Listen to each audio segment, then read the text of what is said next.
ISR 9 news కి స్వాగతం. ముందుగా ముఖ్యాంశాలు.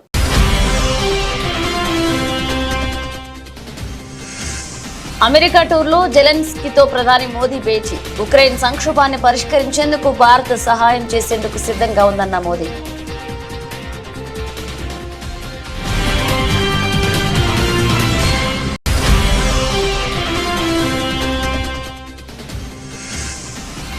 వైద్య ఆరోగ్య పౌర సరఫరాల శాఖ అధికారులతో సీఎం రేవంత్ రెడ్డి సమీక్ష.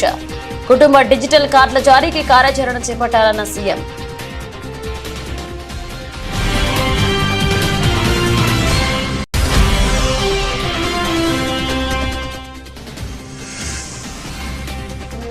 సినిమా ఇండస్ట్రీకి వార్నింగ్ ఇచ్చిన AP deputy CM Pawan Kalyan. ఇష్టం వచ్చినట్లు మాట్లాడితే ఊరుకోమని హెచ్చరిక.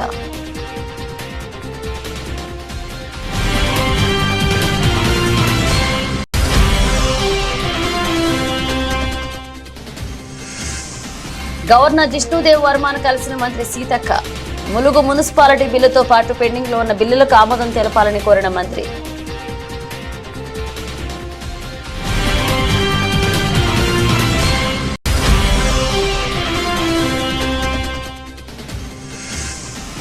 ప్రతిష్టాత్మక చెస్ ఒలింపియాడ్ లో భారత్ విజయం. ఓపెన్, మహిళల విభాగాల్లో స్వర్ణాలు కైవసం చేసుకున్న భారత్.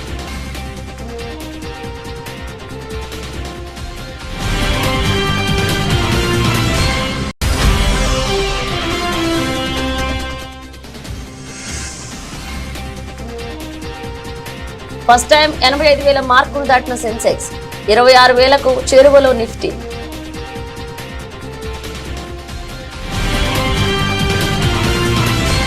అమెరికా పర్యటనలో ఉన్న ప్రధాని నరేంద్ర మోదీ న్యూయార్క్ లోని ఉక్రెయిన్ అధ్యక్షుడు వోల్డోమిర్ జెలెన్స్కీని కలిశారు. ఆ ఇద్దరు ద్వైపాక్షిక చర్చల్లో పాల్గొన్నారు. నెలల రోజుల వ్యవధిలోనే ఆ ఇద్దరు రెండవసారి భేటీ అయ్యారు. ఆగస్టు 23వ తేదీన ఉక్రెయిన్ లో మోదీ పర్యటించిన విషయం తెలిసిందే.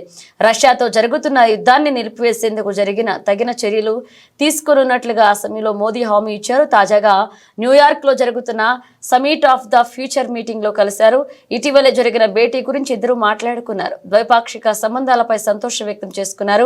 ఉక్రెయిన్ లో ప్రస్తుతం ఉన్న పరిస్థితుల గురించి కూడా చర్చించుకున్నారు. దౌత్యం చర్చల ద్వారా శాంతియుత పరిష్కారాన్ని ఆశిస్తున్నట్లుగా మరొకసారి ఉక్రెయిన్ వివాదంపై ప్రధాని మోదీ తెలిపారు.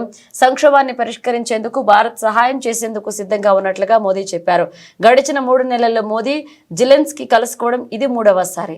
రాష్ట్రంలో ప్రతి కుటుంబానికి ఫ్యామిలీ డిజిటల్ కార్డు ఇవ్వాలని యోచిస్తున్న రాష్ట్ర ప్రభుత్వం దీని ద్వారానే రేషన్, ఆరోగ్య, ఇతర సంక్షేమ పథకాలన్నింటినీ అందించాలని భావిస్తుంది. ఈ అంశంపై ముఖ్యమంత్రి రేవంత్ రెడ్డి తన నివాసంలో వైద్య ఆరోగ్య పౌర సరఫరాల శాఖ అధికారులతో సమీక్ష నిర్వహించారు. కుటుంబాల సమగ్ర వివరాల నమోదుతో ఇప్పటికే రాజస్థాన్, హర్యానా, కర్ణాటక రాష్ట్రాలు డిజిటల్ కార్డులు ఇచ్చినందున వాటిపై అధ్యయనం చేయాలని అధికారులను ఆదేశించారు. వాటితో కలుగుతున్న ప్రయోజనాలు, ఇబ్బందులను తెలుసుకుని సమగ్ర నివేదిక రూపొందించాలన్నారు. అనంతరం రాష్ట్రంలోని ప్రతి శాసనసభ నియోజకవర్గ పరిధిలో ఒక పట్టణ, ఒక గ్రామీణ ప్రాంతాన్ని ఎంపిక చేసుకుని పైలట్ ప్రాజెక్టు కింద ఈ ఫ్యామిలీ డిజిటల్ కార్డుల కార్యాచరణ ప్రారంభించాలన్నారు. అర్హులందరికీ సంక్షేమ పథకాలు అందేలాగా ఫ్యామిలీ డిజిటల్ కార్డులు ఉండాలని, ఈ కార్డులతో లబ్ధిదారులు రాష్ట్రంలో ఎక్కడైనా రేషన్, ఆరోగ్య సేవలు పొందేలాగా ఉండాలని అన్నారు. ఈ డిజిటల్ కార్డులో ప్రతి కుటుంబ సభ్యుడికి హెల్త్ ప్రొఫైల్ ఉండాలని, అది దీర్ఘకాలంలో వైద్య సేవలకు ఉపయోగపడుతుందని అభిప్రాయపడ్డారు. సినిమా ఇండస్ట్రీకి AP deputy CM Pawan Kalyan warning ఇచ్చారు. అయ్యప్ప స్వామి పైన దీక్ష చేస్తే ఇష్టం వచ్చినట్లు మాట్లాడుతున్నారని ఆగ్రహాన్ని వ్యక్తం చేశారు. అదే మీరు ఇస్లాం మీద గొంతు ఎత్తగలరా అని ప్రశ్నించారు. ఇస్లాం మతంపై మాట్లాడితే వాళ్ల రోడ్ల మీద తీసుకొచ్చి కొడతారనే భయం ఉంటుందని, కానీ హిందూ దేవుళ్లపై మాట్లాడితే ఎవరు ఏమి అనరనే ధీమాతో ఉన్నారని, ఇకపై ఇష్టం వచ్చినట్లు మాట్లాడితే ఊరుకోమని పవన్ కళ్యాణ్ హెచ్చరించారు. అయ్యప్ప స్వామి దీక్ష చేసే వాళ్ళ మీద ఎంత ఇష్టారాజ్యంగా మాట్లాడతారు. ఇదే మీరు ఎవరన్నా సరే ఇస్లాం మీద మీరు గొంతు ఎత్తగలరా? ఎందుకంటే రోడ్ల మీదకి వచ్చి కొడతారని మీకు భయం, అందుకు మీరు మాట్లాడరు. హిందువులు అంటే మెత్తని మనుషులు కదా, తోటి హిందువు కదా, మీరు ఏదైనా మాట్లాడచ్చు. మీకు నమ్మకాలు లేకపోతే మీరు ఇంట్లో కూర్చోండమ్మా. మీకు నమ్మకాలు లేకపోతే ఇంట్లోంచి బయటికి రాకండి, మమ్మల్ని ఏం అనకండి. మేము ఎలా పూజా విధానం ఎలా చేస్తాం, అలాగే ముఖ్యంగా ఫిల్మ్ ఇండస్ట్రీ కూడా నేను తెలియజేస్తా ఉన్నా. దీని మీద మీరు మాట్లాడితే మద్దతుగా మాట్లాడండి, లేదంటే మౌనంగా కూర్చోండి. అంతేగాని మీ మాధ్యమాల ద్వారా అపహాస్యం చేస్తే మటుకు ప్రజలు మిమ్మల్ని ఎవరు క్షమించరు. ఎందుకంటే చాలా డీప్ పెయిన్ ఇది. మీరు లడ్డు మీద జోక్లు వేస్తున్నారు. నేను ఒక సినిమా ఫంక్షన్లో కూడా చూశాను. Laddu is a sensitive issue అని. Don't you ever say that. Don't. Don't ever dare to say that, please. Governor Jishnu Dev వర్మను మంత్రి సీతక్క కలిశారు. అనంతరం మంత్రి సీతక్క రాజ్భవన్ మీడియా పాయింట్ వద్ద మాట్లాడుతూ ములుగు మున్సిపాలిటీ బిల్లుతో పాటు పెండింగ్ లో ఉన్న ఇతర బిల్లులకు ఆమోదం తెలపాలని కోరినట్లుగా తెలిపారు. ఆదిలాబాద్ అంశాన్ని గవర్నర్ దృష్టికి తీసుకువెళ్లిన విషయాన్ని తెలియజేశామన్నారు. ఆదిలాబాద్, నాగర్ కర్నూలు, చెంచు ప్రాంతాల్లో పర్యటించాలని విన్నవించామన్నారు. జిష్ణుదేవ్ వర్మకు ములుగులో గ్రామాన్ని దత్తత తీసుకునే ఆలోచనలో ఉన్నారని మంత్రి తెలిపారు. దత్తత గ్రామాల లిస్ట్ గవర్నర్ కు పంపినట్లుగా పేర్కొన్నారు. ఆదిలాబాద్ జిల్లా పర్యటనకు గవర్నర్ సానుకూలంగా స్పందించారన్నారు. ములుగు మున్సిపాలిటీ బిల్లు ప్రస్తుతం రాష్ట్రపతి వద్ద ఉందని తెలిసిందన్నారు. ఈ విషయాన్ని సీఎం దృష్టికి తీసుకువెళ్తామని మంత్రి సీతక్క వెల్లడించారు. మా ములుగుకు సంబంధించినటువంటి ఒక రిప్రజెంటేషన్ వారికి అందజేయడం జరిగింది. అది ఆనాడు 2022లో 2022లో నాటి గవర్నమెంట్, బీఆర్ఎస్ గవర్నమెంట్లో ఆ ములుగును మున్సిపాలిటీగా చేస్తూ ఒక బిల్ పెట్టడం జరిగింది. ఆ బిల్లు చాలా రోజులు 2022లో బిల్లు పెడితే మరి ఆ బిల్లు గవర్నర్ దగ్గర పెండింగ్ ఉండడం జరిగింది. మేము తెలుసుకుంటే ఆ గవర్నర్ గారి కాడ నుంచి మళ్ళీ రాష్ట్రపతికి వరకు వెళ్ళడం జరిగిందని. కాబట్టి మా ములుగును మున్సిపాలిటీ చేస్తూ పంపినటువంటి ఆ బిల్లుకు తొందరగా మరి ఆమోదం తెలిపి ఇవ్వాలని వారిని కోరడం జరిగింది. ఆ బిల్లుతో పాటు ఇంకా 4-5 బిల్లులు గత గవర్నమెంట్ పంపడంతో మా ములుగు మున్సిపాలిటీ బిల్ కూడా పెండింగ్లోనే ఉంది. దీన్ని వారి దృష్టికి తీసుకెళ్తే వారు సానుకూలంగా స్పందించి తొందరలోనే వెరిఫై చేసి పరిష్కరిస్తామని చెప్పడం జరిగింది. అదేవిధంగా ఈ మధ్యకాలంలో ఆదిలాబాద్లో జరిగినటువంటి సంఘటనలు కూడా మరి వారు అడిగితే వారి దృష్టికి కూడా మేము తీసుకెళ్లడం జరిగింది. శాంతియుత వాతావరణాన్ని అక్కడ తీసుకురావడం కోసం కృషి చేస్తూనే అక్కడటువంటి ఆదివాసీ ప్రజల యొక్క సమస్యలు, ఇబ్బందులు కూడా వారు తెలుసుకోవడానికి ఆదిలాబాద్ జిల్లా కూడా ఒకసారి పర్యటించడానికి రావడానికి వారు కూడా సిద్ధపడ్డారు. మేము కూడా ఒకసారి వీలైతే, గవర్నర్ అంటేనే గిరిజన ప్రాంతాల ప్రత్యేక పాలనా అధికారి, వారికి ఉండేటువంటి అప్పుడు 5th షెడ్యూల్ లేదు. సో వారిని గతంలో మన ములుగు రావడం జరిగింది. ఈసారి ఆదిలాబాదు తర్వాత నాగర్ కర్నూల్లో మరి చెంచు ప్రాంతాన్ని కూడా వారు సందర్శించాలని కూడా మేము కోరినాము. ఎందుకంటే ఇలాంటి ప్రాంతాల యొక్క ప్రత్యేక అభివృద్ధి, ప్రత్యేక చొరవ వారి పరిధిలోనే ఉంటుంది కాబట్టి వాటిని కూడా పరిష్కరించాలని కోరడం జరిగింది. ఫస్ట్ గవర్నర్ గా రాగానే మొదటి పర్యటన మరి మా ప్రాంతానికి ఆ రోజు ములుగులో పెట్టుకోవడం జరిగింది. ములుగులో నైట్ అంతా కూడా చేయడం జరిగింది. ములుగు నుంచి ఒక విలేజ్ ని కూడా వారు దత్తత తీసుకుంటా ఉన్నారు. మేము కొన్ని ప్రపోజల్స్ పంపినాము, ఒక 3-4 విలేజ్లు. అందులో వారు ఏది ఇష్టమో అంటే ఇంకా వాళ్ళ పద్ధతిలో వాళ్ళు చేయాల్సిన డెవలప్మెంట్ కు ఏ ఊరైతే అనుకూలంగా ఉంటుంది, ఎట్లా చేయగలుగుతాం అనేది ఒక అంటే స్టడీ చేసి వాళ్ళు తొందరలోనే ఆ 3-4 గ్రామాలను ఒక గ్రామాన్ని ఎంచుకొని తొందరలోనే మరి అడాప్షన్ చేసుకొని డెవలప్ చేసుకోమన్నారు. తెలంగాణ రాష్ట్రంలో గూండా పాలన కొనసాగుతుందని మాజీ మంత్రి తన్నీరు హరీష్ రావు మండిపడ్డారు. మెదక్ జిల్లా శివంపేట మండలం గోమారం గ్రామంలో నేడు మీడియా సమావేశాన్ని నిర్వహించారు. ఎమ్మెల్యే వాకిటి సునీత లక్ష్మారెడ్డి ఇంటిపై కాంగ్రెస్ కార్యకర్తలు దాడిని ఆయన తీవ్రంగా ఖండించారు. కాంగ్రెస్ పార్టీ ఆదేశాల మేరకు కార్యకర్తలు టీఆర్ఎస్ నాయకుల ఇళ్లపై దాడులు చేస్తున్నారని ఆరోపించారు. రాయలసీమ ఫ్యాక్షనిజం తెలంగాణలో నడుస్తుందని ఆయన మండిపడ్డారు. ఎమ్మెల్యే నివాసంపై దాడి చేసిన దుండగులను వెంటనే అరెస్ట్ చేసి రిమాండ్ కు తరలించాలని ఆయన డిమాండ్ చేశారు. నేను పక్షంలోని డీజీపీ ఆఫీస్ ముట్టడి కార్యక్రమం నిర్వహిస్తామని హెచ్చరించారు. సునీత లక్ష్మారెడ్డి గారి ఇంటి మీద నిన్న కాంగ్రెస్ గుండాలు చేసినటువంటి దాడిని తీవ్రంగా ఖండిస్తా ఉన్నాం. ఈ రాష్ట్రంలో ప్రజా పాలన కాదు, ఈరోజు గుండా రాజ్యం నడుస్తా ఉంది. ప్రజల యొక్క హక్కులు పూర్తిగా కాలరాయబడ్డాయి. మొన్న సిద్దిపేటలో నా కార్యాలయం మీద దాడి కావచ్చు, నిన్న హైదరాబాద్ లో కౌశిక్ రెడ్డి గారి ఇంటి మీద దాడి కావచ్చు, రాత్రి సునీత లక్ష్మారెడ్డి గారి ఇంటి పైన దాడి కావచ్చు. అంటే ఒక గుండా రాజ్యం తలపించే విధంగా పాలన కొనసాగుతా ఉంది. తెలంగాణకున్న మంచి పేరు మంట కలిపి ఇలా బీహార్ లాగా ఒక రాయలసీమ ఫ్రాక్షనిజం లాగా ఈ రాష్ట్రాన్ని రేవంత్ రెడ్డి గారు నడుపుతా ఉన్నారు. నిన్న సునీత లక్ష్మారెడ్డి గారి మీద జరిగిన దాడి అది కాంగ్రెస్ నాయకత్వ ప్రోత్సాహంతో జరిగిన దాడి. ఈ నియోజకవర్గ కాంగ్రెస్ నాయకులు కావచ్చు, రేవంత్ రెడ్డి గారు మాట్లాడే మాటలు, ఆయన రెచ్చగొట్టే విధానాల వల్ల జరిగినటువంటి దాడిగానే బీఆర్ఎస్ పార్టీ చూస్తుంది. ఇంట్లో నిన్న ఎమ్మెల్యే గారు లేరు. అర్ధరాత్రి పూట ఇటువైపు అసలు వినాయకుడిని ర్యాలీ తీసే సందర్భం గతంలో ఎప్పుడూ లేదు. ఉద్దేశపూర్వకంగా దాడి చేయాలనేటువంటి సంకల్పంతోనే వాళ్ళు ఇటువైపు ర్యాలీని తీసుకొచ్చి మరి ఇంటి మీద పటాకులు కాల్చడము, ఇంట్లోకి పటాకాయల్ని విసిరేయడము, ఇంట్లో చొరబడి ఇంట్లో ఉన్న పిల్లల మీద దాడి చేయడం జరిగింది. రైట్స్ కమిషన్ పోతాం, నేషనల్ హ్యూమన్ రైట్స్ కమిషన్ కూడా ఫిర్యాదు చేస్తాం, అవసరమైతే కోర్టు మెట్లెక్కుతాం తప్ప వీళ్ళకి శిక్ష పడేదాకా కూడా వదిలిపెట్టాం. ఇప్పటికే ప్రజలు అసహించుకుంటున్నారు. ఇదేం ప్రజాపాలన, ఇది ప్రజాపాలన కాదు, ఇదంతా కూడా పోలీసు రాజ్యంగా మారిపోయింది, గుండాల రాజ్యంగా మారిపోయింది. దీన్ని చాలా తీవ్రంగా ఖండిస్తా ఉన్నాం. మా ఓపిక కూడా ఒక హద్దు ఉంటుంది. మరి లేదంటే రేపు ఏం జరుగుతుంది? రాయలసీమ తరహా ఫ్రాక్షన్ రాజకీయాలు తెలంగాణలో మొదలవుతాయి. ఏదో కష్టపడి పోరాడి తెచ్చుకున్న తెలంగాణ, ఉద్యమాలు చేసి తెచ్చుకున్న తెలంగాణ, అభివృద్ధిలో దేశానికి ఆదర్శంగా తయారు చేసుకున్న తెలంగాణ, దీన్ని కాపాడుకోవాలనేటువంటి ప్రేమ మాకుంటుంది. తెలంగాణతో మాది పేగుబంధం, తెలంగాణ ప్రజలతో మాది పేగుబంధం.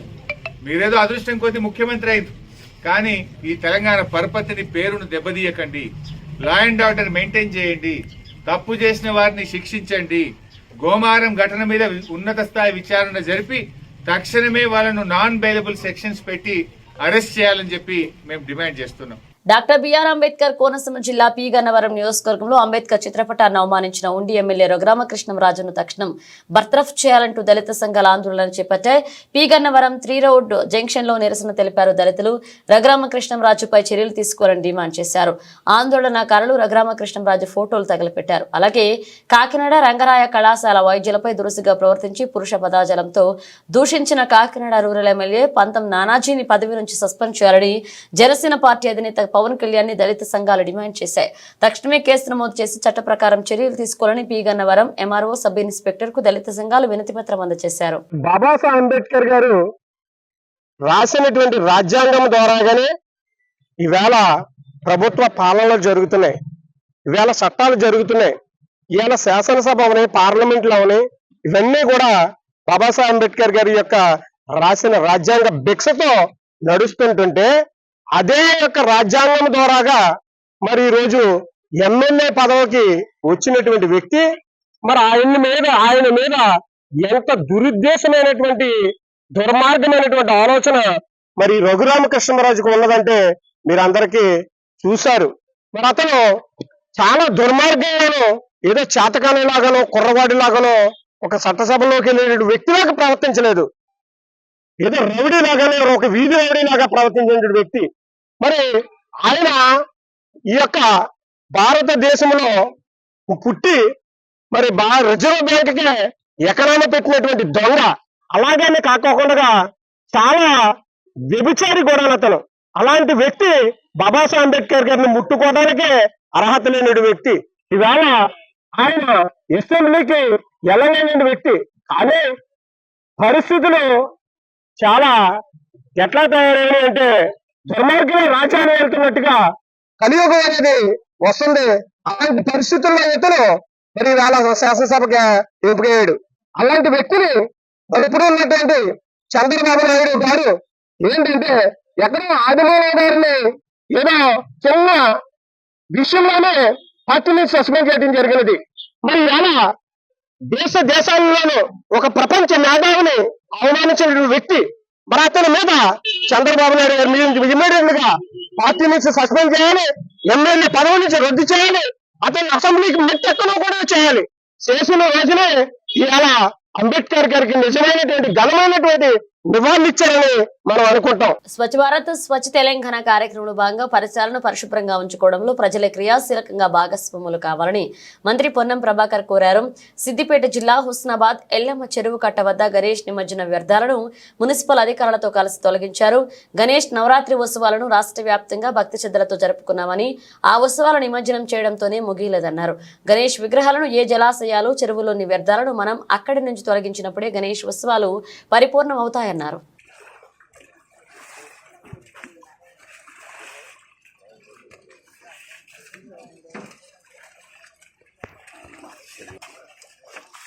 Swachh Husnabad.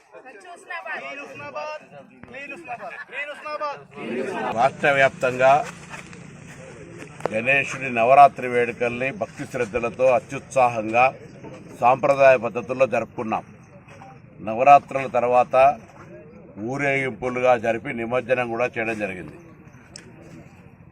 ఆ ఉత్సవ కార్యక్రమం నిమజ్జనంతో ముగియలేదు.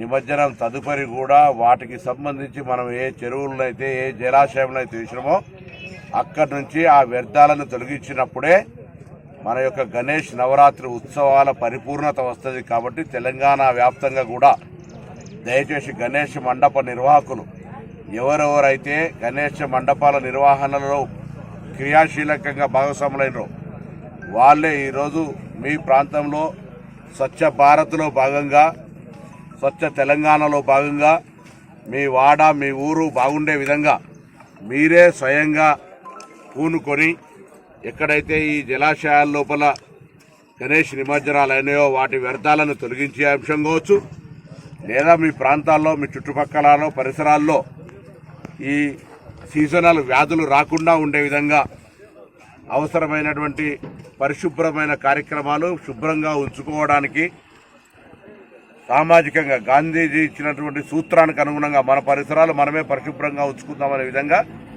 అందరూ కూడా భాగస్వాములు కావాలని తెలంగాణ రాష్ట్ర ప్రభుత్వ పక్షాన విజ్ఞప్తి చేస్తా ఉన్నాను. హుస్నాబాద్కు సంబంధించిన మున్సిపల్ పాలకవర్గం ఇందులో క్రియాశీలకంగా వ్యవహారం చేస్తూ ఉన్నారు. పట్టణ ప్రజలు కూడా అందరూ ఇంక్లూడింగ్ శానిటేషన్ సిబ్బంది కూడా గతంలో అక్టోబర్ నాడు వాళ్ళందరికీ సన్మానం చేయడం జరిగింది. ఆ విధంగా ఇక్కడ స్థానిక ప్రజలు కూడా సహకారం కావాలి. ప్రభుత్వం మాత్రమే కార్యక్రమాలు తీసుకుంటే విజయవంతం అనేటువంటిది కాదు. కాబట్టి ప్రజల భాగస్వామ్యాన్ని మేము మరొక్కసారి స్వచ్ఛ ప్రాంతం మీ యొక్క ప్రాంతం స్వచ్ఛతగా పరిశుభ్రంగా ఉండడానికి మీరే క్రియాశీలకంగా పూనుకోమని అందరూ కూడా హృదయపూర్వకంగా విజ్ఞప్తి చేస్తాం. నేరాల నియంత్రణ కోసమే కమ్యూనిటీ కాంట్రాక్ట్ ప్రోగ్రాం నిర్వహిస్తున్నట్లుగా గోదావరి కని వంశీ ఇంద్రసేనారెడ్డి తెలిపారు. పెద్దపల్లి జిల్లా గోదావరి కని విఠల్ నగర్ లో కమ్యూనిటీ కాంట్రాక్ట్ ప్రోగ్రాం నిర్వహించారు. ఈ సందర్భంగా సరైన పత్రాలు లేని 98 ద్విచక్ర వాహనాలు 4 ఆటోలను సీజ్ చేశారు. అక్రమంగా తరలిస్తున్న 10 లీటర్ల గుడుంబ మద్యం సీసాలను స్వాధీనం చేసుకున్నారు. ఈ సందర్భంగా సీఐ మాట్లాడుతూ ప్రజలకు భద్రతా భరోసా కల్పించడానికి ఇలాంటి కార్యక్రమాలు చేపడుతున్నట్లుగా తెలిపారు. ఎవరైనా కొత్త వ్యక్తులు అనుమానాస్పదంగా కనిపిస్తే పోలీసులకు సమాచారం అందించాలన్నారు. అందరికీ నమస్కారం. ఈరోజు మన గోదావరి కని 1 టౌన్ పరిధిలోని విఠల్ నగర్ ఏరియాలో కమ్యూనిటీ కాంట్రాక్ట్ ప్రోగ్రాం నిర్వహించడం జరిగింది.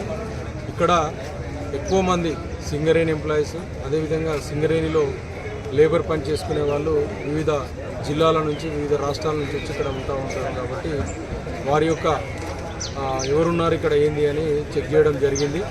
ఈ ఏరియాలో చాలా వరకు మనకు వెహికల్స్ కానీ అదేవిధంగా లిక్కరు ఐబీ లిక్కర్ కూడా దొరకడం జరిగింది.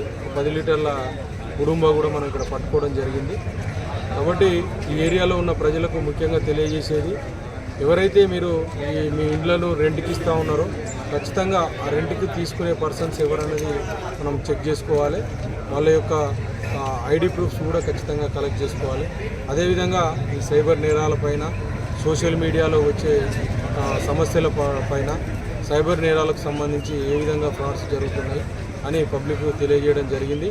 అదేవిధంగా సీసీ కెమెరాలకు సంబంధించి కూడా చాలామంది రిక్వెస్ట్ చేశారు ఇక్కడ సీసీ కెమెరాలు ఏర్పాటు చేయాలని. ఇక్కడ ఉన్న దాతలను మేము మాట్లాడి పోలీస్ పరంగా వాళ్ళతో మాట్లాడి సీసీ కెమెరాలు పెట్టించే ప్రయత్నం ఇక్కడ చేస్తామని చెప్పడం జరిగింది. అదేవిధంగా వెహికల్కి సంబంధించి రోడ్ యాక్సిడెంట్లకు సంబంధించి కూడా డిస్కస్ చేయడం జరిగింది. వాళ్ళందరికీ కూడా ప్రమాదాలు ఏ విధంగా జరుగుతున్నాయి, వాటిని ఎట్లా మనం అధిగమించవచ్చు అనేది. పాలకుర్తి నియోజకవర్గంలోని కాంగ్రెస్ నాయకులపై గానీ తమకు సంబంధం లేని విషయాలపై రాజకీయాలు చేస్తే ఊరుకోమని ఎమ్మెల్యే ఎస్ఎస్పీ రెడ్డి అన్నారు. జనగామ జిల్లా దేవరొప్పల మండల కేంద్రంలోని కాంగ్రెస్ పార్టీ కార్యాలయంలో మీడియా సమావేశాన్ని నిర్వహించారు. ఈ సమావేశంలో Palakurthi MLA SSP Reddy, incharge Jhansi రెడ్డిలు పాల్గొన్నారు. అనంతరం మాట్లాడుతూ బెదిరించి అక్రమంగా డబ్బులు వసూలు చేస్తున్న వారిపై పార్టీ వదిలిపెట్టదన్నారు. గత ప్రభుత్వ హయాంలో అక్రమంగా కేసులు పెట్టారని మండిపడ్డారు. అసలు ఎవరి మీద కేసులే పెట్టలేదంట. ఇది ఎంత మటుకు నిజము? ఏం మాట్లాడుతుండ్రు కేసులు పెట్టలేదని? ప్రచారానికి ఎలక్షన్స్ ముందు ప్రచారంకి పోయినప్పుడు ప్రతి ఊర్లో బిడ్డ మా పిల్లల మీద కేసులు పెట్టిండ్రు, వృద్ధపుణ్యానికి ఏ తప్పు చేయలే కానీ కేసు పెట్టిండ్రు అని ఏడ్చిన వాళ్ళు పెద్ద మనుషులు చాలా మంది ఉన్నారు. రౌడీ షీట్లు ఓపెన్ చేసిండ్రు, అటెంప్ట్ మర్డర్లు పెట్టిండ్రు. ఇంకా సర్పంచ్లు, కాంగ్రెస్ సర్పంచ్లు ఎక్కడైనా ఉంటే సస్పెండ్ చేయడం కాదు, ఏకంగా వాళ్ళని తీసేసిండ్రు. అయితే అది మళ్ళీ వెళ్ళి మా వాళ్ళు ఏదో చేసుకొని ఇచ్చేసిండ్రు. కానీ ఇంకా ఇట్లా చెప్పుకుంటా పోతే వీళ్ళకి చాలా ఉన్నాయి. మళ్ళా మాటలు ఏం చెప్తుండ్రు వీళ్ళు, మేము ఒక్క కేసు పెట్టలేదు, ఏం చేయలేదని. మేము ఎప్పుడు ఎవరు మా దగ్గరకు వచ్చినా ఒక్కటే మాట చెప్తాము అధికారులకి, ఏది న్యాయంగా ఉంటే అది చెయ్యండి అని చెప్తాము. వీళ్ళ లెక్క కేసులు పెట్టి రౌడీ షీట్లు ఓపెన్ చేసే గుణం మాది కాదు. వాళ్ళకు ఉంది, ఆ బుద్ధి ఉంది, ఫస్ట్కి వెళ్ళే ఉంది అనుకోండి. ఆ బుద్ధి పచ్చకామర్లు ఉన్న వాళ్ళకి లోకం అంతా పచ్చగానే కనిపిస్తుంది కాబట్టి వాళ్ళకి అంతా అట్లనే కనిపిస్తుంది. ఎందుకంటే వాళ్ళు గతంలో అట్లా వార్నింగ్లు ఇచ్చి భయపెట్టిండ్రు జనాలను. కాబట్టి మరి ఇప్పుడు చూసినాం చాలా రోజులకి వెళ్ళి చూస్తున్నాం. లేనిపోని ఆరోపణలు చాలా చేస్తుండ్రు, కానీ అన్ని కూడా హద్దు మీరిపోయినాయి. మొన్న చెప్తుండ్రు ఈ రోజే లాస్ట్, మంచిగా నిద్ర ఉండని చెప్పిండ్రు. ఈ రోజు నిద్రపోతాం, రేపు నిద్రపోతాం, మీకు నిద్ర లేకుండా తప్పకుండా చేస్తాం. మంచిగా మా పని ఏదో మేము చూసుకుంటున్నాం ఎట్లా పనులు చేయాలని, కానీ ఎటువంటి తప్పు లేకుండా ఆరోపణలు చేసిండ్రు కదా. ఇప్పుడు ఎవరెవరు ఎక్కడెక్కడ ఏమేమి చేసిండ్రో అన్నీ వెళ్తాయి, బయటకు వెళ్తాయి. మీలాగా ఆధారాలు లేకుండా ఆరోపణలు చేసే గుణం మాది కాదు. తప్పకుండా ఆధారాలతోటే మేము ముందుకెళ్తాం. అది మా పార్టీ వాళ్ళైనా ఎవరైనా కానీ అది మీరు కూడా చూడొచ్చు. హైదరాబాద్ లో మంగళవారం ఉదయం ఐటీ దాడులు కలకలం రేపాయి. తెల్లవారుజాము నుంచి ఐటీ అధికారులు సిటీలో మొత్తం 10 చోట్ల సోదాలు చేపట్టారు. ఓ news channel MD, finance company యాజమాని నివాసంలో అధికారులు తనిఖీలు చేస్తున్నారు. కుకట్పల్లి రెయిన్బో విస్టాల్లో అద్దెకుంటున్న బొల్ల రామకృష్ణ నివాసంలో రైడ్ జరుగుతుంది. బొల్ల రామకృష్ణ ఓ న్యూస్ ఛానల్ కు ఎండీగా వ్యవహరిస్తున్నారు. దీంతో పాటు ఆయనకు ఫైనాన్స్ కంపెనీ కూడా ఉందని సమాచారం. బషీర్బాగ్ లో పైగా ప్లాజాలో ఉన్న ఆయన ఫైనాన్స్ కంపెనీ ఆఫీసులోనూ సోదాలు జరుగుతున్నాయి.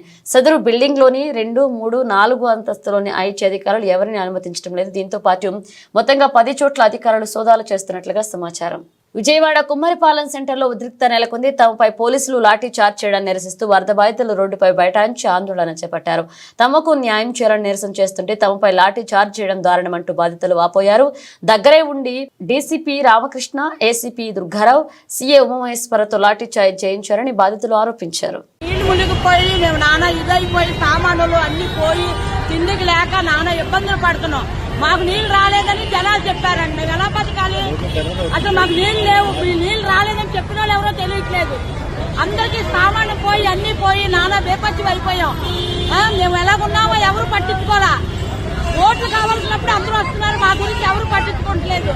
మేము ఎలా బతకాలి? ఇప్పుడు రోడ్డు ఎక్కాం మేము అందరినీ. మీరందరూ న్యాయం చేసినట్టుగా చెప్పండి సార్. పొద్దున్న నుండి మేము అన్నంతా తిరిగాము, ఈ రోజంతా తిరిగాము. మీరందరూ న్యాయం చేసినట్టుగా చెయ్యండి అయ్యా. మాకేం కావాలి? ఏం న్యాయం చేస్తారో చెయ్యండి. అన్ని పోయాయండి, బియ్యం, ఎత్తాలు, మంచాలు, నూనె డబ్బాలు, మొత్తం సామాను అంతా తిరిగిపోయాయి. 5,000 మాకేమిస్తా వాళ్ళలేదు. మాకు నీళ్లు రాలేదని చెప్పారండి సార్. మాకేం రాయలేదు, ఎవరికి రాయలేదు. ఎంఏకి రాలేదు ఏంటి అని కూడా మాకు అడిగిన వాళ్ళు లేదు. మా గురించి కార్పొరేటర్ కూడా మాట్లాడండి.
ప్రతిష్టాత్మక చెస్ ఒలింపియాడ్ లో భారత్ విజయ పతాకం ఎగరవేస్తుంది. హంగారీ దేశాన మూవల్ అన్న పథకాన్ని స్వగర్వంగా రెపరెపలాడించింది.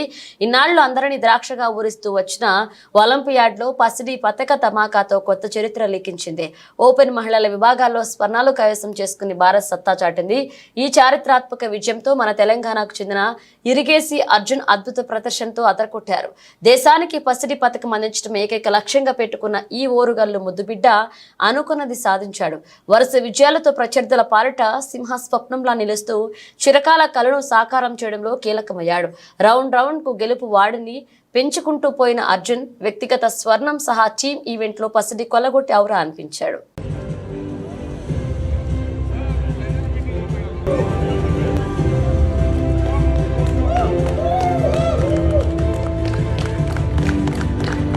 ఒలింపియాడ్లో భారత men women teams gold medal గెలిచినందుకు గర్వంగా ఉందని చెస్ గ్రాండ్ మాస్టర్ ప్రజ్ఞానంద అన్నారు. తమ గెలుపుతో మరింత మంది ఈ ఆటలోకి వస్తారని ధీమా వ్యక్తం చేశారు. కెప్టెన్ శ్రీనాథ్ గుషేష్ అలాగే ప్రజ్ఞ వైశాలికి చెన్నై ఎయిర్పోర్ట్ లో స్వాగతం లభించింది. లెజెండ్ విశ్వనాథన్ ఆనంద్ బుడాఫెస్ట్ లో ఉండడం మధురానుభూతి అని, ఆయన ముందే గెలవడం గొప్పగా ఉందని శ్రీనాథ్ పేర్కొన్నారు. I took it as an individual event and in this specific tournament, and I'm very happy with my performance and the team's performance, and the result I think was just proof that we were doing many things right and we were in the right spirit. So I'm really glad about everything that happened in Budapest and the form heading into World Championship. For now I'm quite happy. There's still couple of months left and I will try to work harder and be fully ready for it. దేశీయ stock మార్కెట్లు మరొక ఉన్నత శిఖరానికి చేరుకున్నాయి. సెన్సెక్స్ మొదటిసారి 85,000 మార్కును దాటింది. Nifty సరికొత్త జీవనకాల గరిష్టాలను తాకింది. అంతర్జాతీయ మార్కెట్ల నుంచి సానుకూల సంకేతాలు వస్తుండడమే ఇందుకు కారణం. మంగళవారం దేశీయ స్టాక్ మార్కెట్ల నష్టాలతో ప్రారంభమై తరువాత క్రమంగా లాభాల్లోకి వెళ్లాయి. అమెరికా ఫెడరల్ రిజర్వ్ వడ్డీ రేట్లను భవిష్యత్తులోనూ తగ్గించే అవకాశాలుండడం, ఆసియా మార్కెట్లు ఆశాజనకంగా ట్రేడ్ అవడంతో సెన్సెక్స్ మరొక మైలురాయి 85,000 దాటింది. ఎనర్జీ, బ్యాంకింగ్, వాహన రంగ షేర్ల నుంచి లభించిన మద్దతుకు తోడు గ్లోబల్ మార్కెట్లు లాభాల్లో ముగియడం కలిసి వచ్చింది. మంగళవారం ఉదయం 10:05 గంటల సమయానికి బొంబాయి స్టాక్ ఎక్స్చేంజి సూచి సెన్సెక్స్ 80.74 పాయింట్లు పెరిగి 85,009.35 వద్ద, జాతీయ స్టాక్ ఎక్స్చేంజి నిఫ్టీ 50 సూచి 29.15 పాయింట్లు వృద్ధి చెంది 25,968.20 వద్ద కొనసాగుతుంది. గత సెషన్లో 84,928.61 దగ్గర క్లోజ్ అయిన సెన్సెక్స్ ఈ రోజు ప్రారంభంలో దాదాపు 67 పాయింట్ల స్వల్ప నష్టంతో 84,860.73 దగ్గర ఓపెన్ అయింది. సోమవారం 25,939 దగ్గర ఆగిన నిఫ్టీ ఈ రోజు 18 పాయింట్లు తగ్గి 25,921.45 స్థాయి వద్ద ప్రారంభమైంది. ఉదయం 9:30 గంటల సమయంలో సెన్సెక్స్ 59 పాయింట్ల నష్టపోయి 84,853 వద్ద చేరింది. నిఫ్టీ 50 సూచి 10 పాయింట్ల కుంగి 25,930 వద్ద ట్రేడ్ అయింది. ఆ తర్వాత క్రమంగా పుంజుకున్నాయి. బులెటిన్ ముగించే ముందు హెడ్లైన్స్ మరోసారి.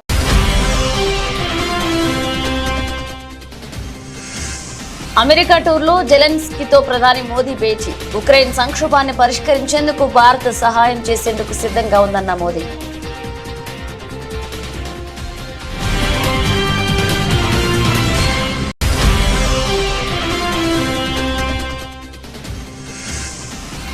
వైద్య ఆరోగ్య పౌర సరఫరాల శాఖ అధికారులతో సీఎం రేవంత్ రెడ్డి సమీక్ష. కుటుంబ డిజిటల్ కార్డుల జారీకి కార్యాచరణ చేపట్టాలన్న సీఎం.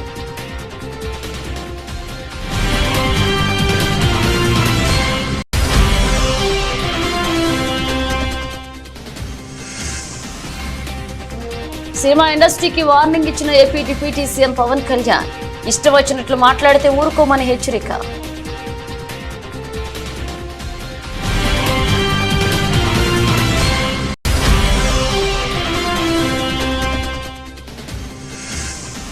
గవర్నర్ జిష్ణుదేవ్ వర్మను కలిసిన మంత్రి సీతక్క. ములుగు మున్సిపాలిటీ బిల్లుతో పాటు పెండింగ్ లో ఉన్న బిల్లులకు ఆమోదం తెలపాలని కోరిన మంత్రి.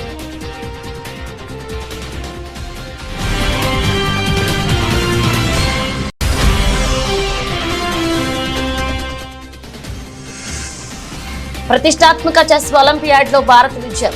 ఓపెన్, మహిళల విభాగాల్లో స్వర్ణాలు కైవసం చేసుకున్న భారత్.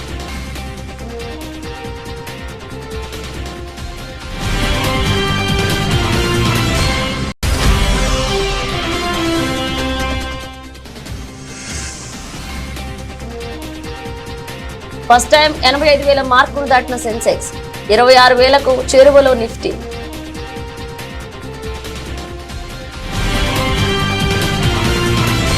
ఇవి బులెటిన్ అప్డేట్స్. మన అప్డేట్స్ తో మళ్ళీ కలుద్దాం.